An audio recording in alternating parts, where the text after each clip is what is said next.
var gode og dyre, vi ville bli gift, men en prest var ikke enkelt å finne.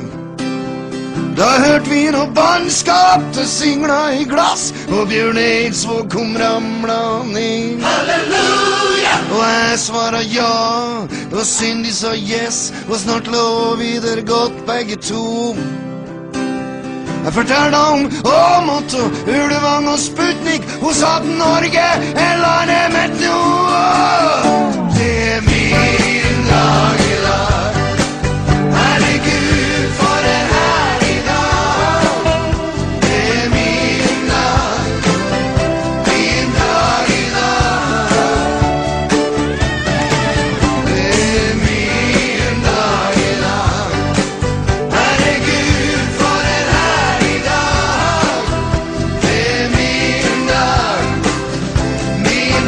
i dag.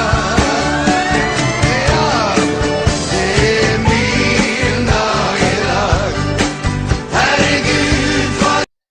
Hello everyone and welcome to another movie review by Centipede Geek. Today I'm going to review a James Bond movie. It's my first James Bond movie that I've ever seen in my entire life, and that is one of the new ones, well I guess newer and that is Casino Royale. This is the new take, the more edgier and reamped version of James Bond. It stars Daniel Craig playing as James Bond, and then Mads Mikkelsen, who plays one. There's a few villains, but he plays one of the central villains in this movie. So we got Daniel Craig and Mads Mikkelsen.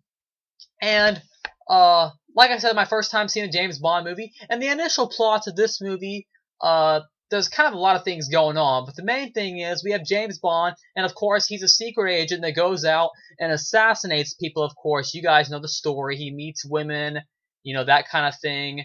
Has sex with women to get information.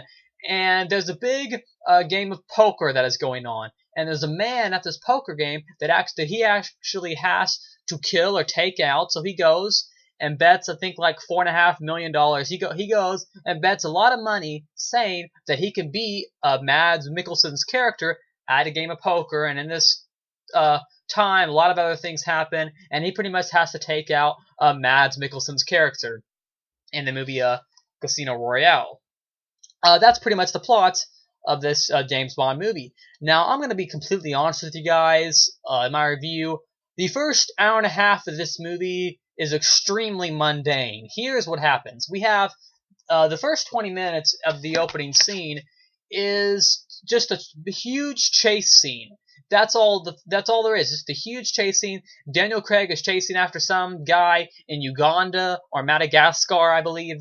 And I think it's Madagascar. Anyways, he's chasing after some guy, and that's it. I mean, there's some interesting things in the chase sequence. There's some interesting and some solid ideas, but nothing was grabbing a hold of me or keeping my interest in any of it. So like I said, first hour and a half is mundane. But about an hour and a half into it, there's an interesting sequence with Mads Mikkelsen character. I don't want to say too much, but his eye starts to bleed, and I'm like, that's interesting. Though they never actually explain why he does that. And I feel like if they would have, it would have gave his character a lot more depth. But they didn't give his character much origin or much backstory at all. So that movie kind of dwindled down a bit.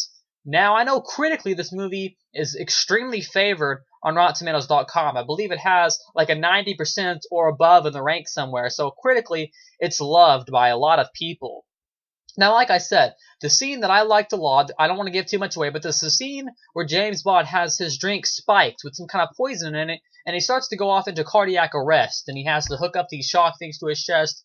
And there's about a 3 or 4 minute sequence, and that was a really enjoyable sequence. I really felt from that moment on, about an hour and a half into it, from that moment on, when he goes off into cardiac arrest, and that moment on, it's a pretty solid movie. I say solid. By that I mean pretty decent movie. I don't mean that it's good in any means. I don't mean it's amazing. It's not fantastic. But the movie starts to get pretty decent.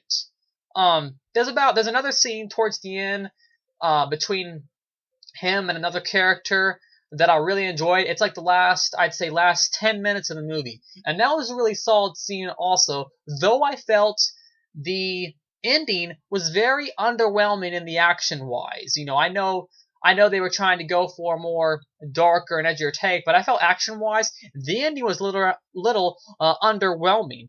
Now, I don't have a problem with Daniel Craig playing James Bond. I think he's a good actor. I like him in Dream House. I thought he was pretty good in The Girl with the Dragon Tattoo, though that movie is way too long. But Daniel Craig, I felt, at least for the first hour and a half, was extremely bland. I didn't feel like he gave the character much depth or heart, and he was just kind of bland. There's a scene, there's kind of a moment where there's kind of a love story of Daniel Craig and a girl in this movie involved, and I actually enjoyed the love story more than the first hour and a half of this movie. So overall, I feel Casino Royale, if I had to give it a 1 out of 10 rating, I'd probably just give it maybe a solid 6 or 6.5, because overall, I feel that it has some very solid ideas, but overall, the movie feels extremely disjointed because they're trying to do so many different things, and overall, I just feel like the movie's just kind of a waste of time, because as soon as characters get interesting, the characters get taken out, and that's pretty much my opinion of Daniel Craig and Mads Mikkelsen starring in Casino Royale. And the reason I'm reviewing these is because Skyfall comes out this Friday, so I watched this one today. Tomorrow, I will be watching Quantum of Solace, and then Friday, I'll be watching Skyfall. So be looking here in the next few days. Tomorrow, I'll have a review up for Quantum of Solace, and then either Friday night or Saturday night, I'll have a review up for Skyfall. And then I guess we'll have to see if they'll make more James Bond movies. Anyways, that's my review for Casino Royale. Like, comment, subscribe to the page below, and I'll see you guys later with another movie review.